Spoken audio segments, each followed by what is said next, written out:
صاف کیا جاتا ہے وہ امریکہ میں ہے، اور امریکہ کا اس وقت کینیڈا اور وینیزویلا کے ہیوی کروڈ آئل پر انحصار بہت بڑھ چکا، 70-75% تک ان ریفائنریوں کے لیے تیل جو ہے وہ وینیزویلا اور کینیڈا سے آتا ہے، اور اس کے آس پاس جو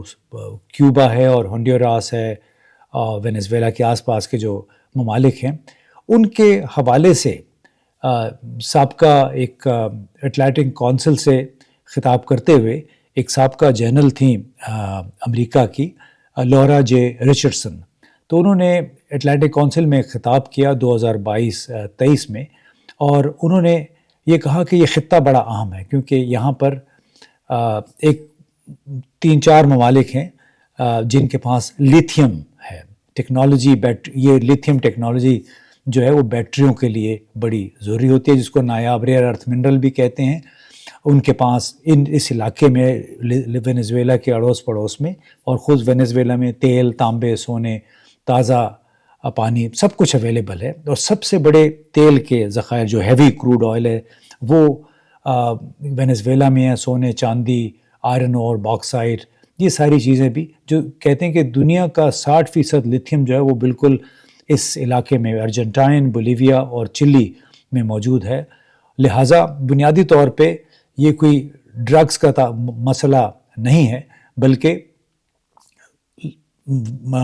معدنی وسائل پر قبضے کا ہے۔ اب امریکہ نے، آپ کو یاد ہوگا کہ عراق کے ساتھ بھی یہی کیا تھا جب فوج کشی کی تھی، اقوام متحدہ کی کسی بھی قرارداد کے بغیر، بالکل ایسے ہی جیسے افغانستان پر حملہ بھی اقوام متحدہ کی قرارداد کے بغیر کیا گیا۔ لیکن شاید آپ کو معلوم ہو کہ عراق اب بھی جو تیل بیچتا ہے اس کا حساب کتاب امریکہ رکھتا ہے۔ امریکہ کو باقاعدہ پھر عراق کی حکومت ایک انوائس بھیجتی ہے، اور اس کے تحت پھر عراقی حکومت کو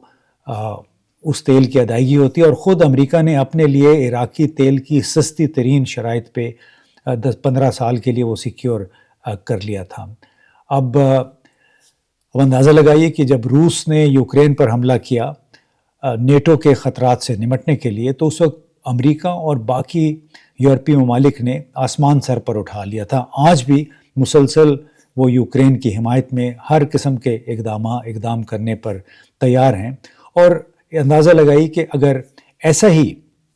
چین اگر تائیوان پہ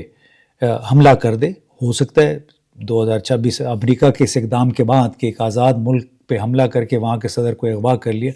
ہو سکتا ہے چین یہ کام کر لے تائیوان، کیونکہ تاریخی طور پہ تائیوان چین کا حصہ ہے۔ وہ ہمیشہ اس کو کہتا ہے کہ ہمارا وہ ایک انٹیگرل اٹوٹ انگ ہے چین کا، اور اس پہ اگر ہم قبضہ نہیں کریں گے بلکہ اس کو ہم دوبارہ اپنائیں گے، اپنے ساتھ ملائیں گے۔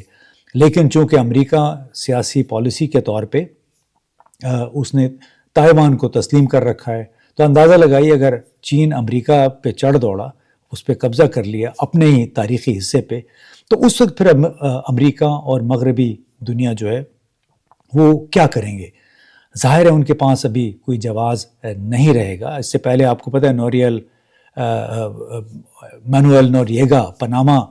کا ایک ڈکٹیٹر تھا، اس کو بھی منشیاتی کے الزام میں ایسے ہی گرفتار کیا گیا تھا 1989 میں۔ اب شاید ان تمام باتوں کو سامنے رکھتے ہوئے ایک امریکی پروفیسر ہے ڈیرک جے گراسمن، اس نے اپنے ٹویٹ میں آج کہا، تازہ ترین ٹویٹ میں، کہ میں آئندہ کبھی بھی امریکی صدور کو قواعد پر مبنی رولز بیسڈ آرڈر، بین الاقوامی نظم و ضبط، یعنی جو رولز بیسڈ آرڈر ہے بین الاقوامی، اس کے بارے میں دنیا کو اخلاقیات پڑھاتے ہوئے نہیں سننا چاہتا۔ یعنی کہ میری بس ہو گئی ہے جو کچھ امریکہ کر رہا ہے۔ ساتھ میں انہوں نے یہ بھی کہا کہ اگر چین تائیوان پر حملہ کر کے اس پر قبضہ کر لے تو امریکہ کا کیا رد عمل ہوگا؟ پھر ظاہر ہے بڑا امریکہ کے لیے بڑا ایک پیچیدہ معاملہ ہوگا کہ وہ اس پہ ظاہر ہے شور شرابہ کریں گے، پابندیوں کی دھمکیاں دیں گے، باقی مغربی ممالک بھی اس کے ساتھ شامل ہو سکتے ہیں، لیکن اس کی بنیاد وہ اصول نہیں ہوں گے جو اصول اس کی بنیاد وہ اصول ہوں گے جس کا وہ پرجار کرتے ہیں، لیکن جس کی خلاف ورزی انہوں نے عراق میں کی، جس کی خلاف ورزی انہوں نے ابھی وینیزویلا میں کی، اس سے پہلے پاناما میں کی تھی۔ ایک اور کامنٹیٹر نے یہ بھی لکھا کہ اگر ٹرمپ وینیزویلا کے صدر کے ساتھ یہ کر سکتا ہے تو پھر روس کے صدر ولادیمیر پوٹن زیلنسکی کے ساتھ ایسا کیوں نہیں کر سکتے؟ وہ اس کو جا کے وہاں سے کیوں نہیں اٹھا کے لا سکتے؟ کیونکہ روس تو یوکرین سے کئی گنا بڑا ہے۔ اس کے علاوہ کہ کوئی بھی عالمی رہنما کسی بھی چھوٹے ملک کے سربراہ، وزیر اعظم، صدر کے ساتھ پھر تو یہی کچھ کر سکتا ہے۔ تو کیا انہوں نے یہ سوال اٹھایا، یہ پیٹر فرانکوپین ہیں، تو انہوں نے یہ سوال اٹھایا کہ کیا ہم دوبارہ قزاقوں کے دور میں واپس آ گئے ہیں، بدماشوں کے دور میں چلے گئے ہیں، جہاں پہ جس کا جو جی چاہتا تھا وہ اپنی کارروائی کر لیتا تھا، اپنے مرضی کے لوگ اغوا کر لیتا تھا اور اپنی مرضی کی وہ سزائیں دے دیتا تھا۔ اور ساتھ میں انہوں نے کہا کہ اب جس انداز میں امریکہ نے یہ کام کیا ہے اس سے تو دنیا بھر کے لیے خطرہ اور بڑھ گیا ہے، اور اس کا مطلب یہ بھی ہے کہ آپ کسی بھی حکومت کا تختہ الٹ دیں، حالانکہ امریکی حکومت نے گزشتہ میرا خیال ہے 50 برسوں میں کوئی 40-45 کے قریب غیر ملکی حکومتیں الٹنے میں، ان کا تختہ الٹنے میں مدد کی ہے۔ تو اس سے ایک غیر یقینی دور کا آغاز ہو گیا ہے۔ اب امریکہ کو خود کو دنیا کی سب سے طاقتور ریاست کے طور پہ تو دکھا تو رہا ہے،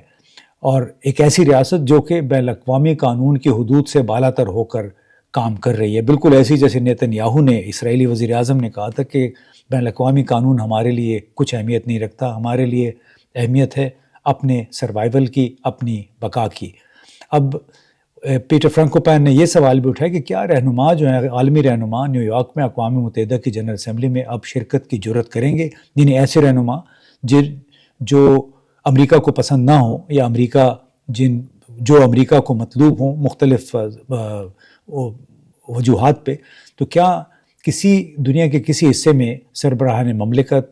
اور ان کی بیویوں کو قبضے میں لے کر ملک سے باہر بھیج دیا جانا، کیا یہ کوئی یعنی سویلائزڈ کام ہے؟ تو کیا اس سے عالمی سطح جو عالمی نظام ہے وہ ہیجان کا شکار نہیں ہو جائے گا؟ تو یہ کہا جا رہا ہے کہ دنیا آج 1945 میں جو دوسری جنگ عظیم ختم ہوئی تھی، اس کے بعد سے پہلی مرتبہ اتنے پیچیدہ دور میں داخل ہو گئی ہے، جس میں شامل تمام کھلاڑی جو ہیں ان کو بین الاقوامی قانون کی کوئی پرواہ نہیں ہے، صرف اپنے ان کے مفادات ہیں۔ اور مفادات یہی ہیں جو ہم نے بتایا کہ اس وقت امریکہ میں جتنی آئل ریفائنڈریز ہیں جن کا دار و مدار ہیوی کروڈ آئل پہ ہے، اس کا 70% درآمد اس کو کرنا پڑتا ہے وینزویلا اور کینیڈا سے۔ کینیڈا پہ تو ابھی قبضہ نہیں ہوا، پتہ نہیں وہاں بھی اب تشویش ہوگی۔ وینزویلا پہ ہو سکتا ہے قبضہ ہو جائے، اگر تو وہاں کی فوج بھی امریکہ کے ساتھ ملی ہوئی ہے، یعنی کوئی نہ کوئی ایسا ہو سکتا ہے وہ طریقہ اختیار کریں کہ وینزویلا گھٹنے ٹیکنے پہ اور کوئی کمپرومائز کرنے پہ پر آمادہ ہو جائے۔ لیکن بحیثیت مجموعی دنیا بھر کے لیے انتہائی تشویشناک صورتحال ہے، اور سوال یہ کہ کیا ہم تیسری عالمی جنگ کے دہانے پہ پہنچ گئے ہیں؟